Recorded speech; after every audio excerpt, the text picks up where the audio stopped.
Hey everyone, and welcome back to The Explainer. So today we're jumping straight into something absolutely fascinating. It's this really incredible intersection where psychology meets astrology, and we're exploring Ketu in the sixth house, specifically focusing on the psychology of disengagement. Now, whether you're totally immersed in this field or, you're just incredibly curious about why we humans form habits, or why we spectacularly fail to form them, there are some mind-blowing insights to unpack today. So let's just get right into it. Okay, I want you to be totally honest with yourself for a second. Do you basically only work in intense bursts? Like maybe you completely struggle with traditional hustle culture, and you find you just can't seem to keep up that perfectly even, steady hum of daily productivity that, everyone else seems to magically manage. Do you rely on these massive, unpredictable ways of energy to actually get things done? Well, if that resonates with you, trust me, you are absolutely not alone. In fact, that might be the exact psychological pattern we're decoding today. Okay, let's dive into this. Here's our roadmap for the explainer. First, resisting the daily routine. Next, the burst productivity cycle. Then, calm crises and hidden stress. And finally, building conscious consistency. All right, Section 1, resisting the daily routine, when repetition feels restrictive. So there's this really deep, fundamental clash happening here. It's structured systems on one hand versus flexibility and meaning on the other. For a mind that operates with this specific psychological profile, a standard 9 to 5 with all those highly repetitive tasks, it literally feels soul-sucking. This personality actively, strongly resists those restrictive, traditional workplace structures. Instead, they have this undeniable, massive preference for flexibility. They thrive in independent, creative, non-routine environments. They absolutely need the space to just operate on their own terms. And man, you can really see this bleed into personal lives. We've all seen those incredibly rigid New Year's diets completely crash and burn by, January 12th? Well, for this profile, that is practically a guarantee. Exercise regimens, diet plans, strict sleep schedules, they all sort of happen in these cycles of intense obsession, which are then inevitably followed by just total withdrawal. Unless they get a massive surge of extreme self-motivation, or they have some really intense external accountability holding them to it, those strict routines just completely collapse. Moving right along to Section 2, the burst productivity cycle, the myth of laziness. And this brilliantly illustrates how it actually plays out. If we map out their effort over time, we definitely do not see a nice, flat, continuous line of output. No way. Instead, we see this intense, highly efficient burst of focus. During this phase, they're probably outperforming literally everyone else in the room. But then, inevitably, comes the total withdrawal. Motivation plummets and effort completely drops off the map. And then, boom, the conditions are right again and there's another intense focused burst. So for them, true productivity is just a series of short, highly efficient cycles. It is absolutely not laziness. So you're probably wondering what actually triggers these massive spikes.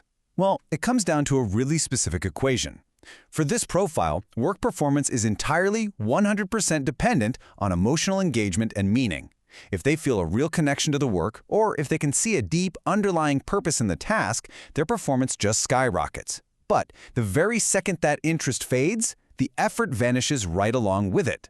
This creates a really fascinating dynamic that we call a nonlinear relationship with responsibility. Let that sink in for a second. It basically describes a mind that is highly, highly selective about its effort.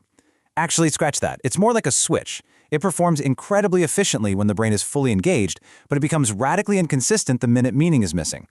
It's a nonlinear approach purely because their effort isn't tied to the clock or some standard sense of duty. It is tied entirely to selective, meaningful engagement. All right, Section 3, calm crises and hidden stress. Let's look at the paradox of detachment. Our source provides this totally fascinating insight here. It says, psychological detachment from daily stress can create calm and crisis situations. I mean, the irony here is amazing, right? This exact same profile might completely lack the everyday engagement needed to do simple, long-term planning. But if the workplace is metaphorically on fire, they are perfectly steadily calm. Because they naturally detach from mundane daily routines, they also naturally detach from the panic that usually completely derails everyone else during unexpected chaos. But, that cool, calm exterior hides a pretty complex internal reality. On the outside, we get this muted stress, this surprising calm in the middle of a total storm. But internally, we find the hidden cost. And that cost is intense disengagement and a heavy, heavy avoidance of conflict. There's a really strong tendency with this placement to just avoid competition entirely. And over time, those internal avoidance patterns really build up. They aren't actually resolving the conflict, right? They're simply choosing to check out and disengage rather than face sustained, uncomfortable confrontation. Which brings us to our final section, Section 4, Building Conscious Consistency, Growth Beyond the Spikes. So, the crucial point is, how do we actually grow out of this cycle? What's the pathway forward? Well, step 1, you've got to stop relying on emotional intensity to get things done.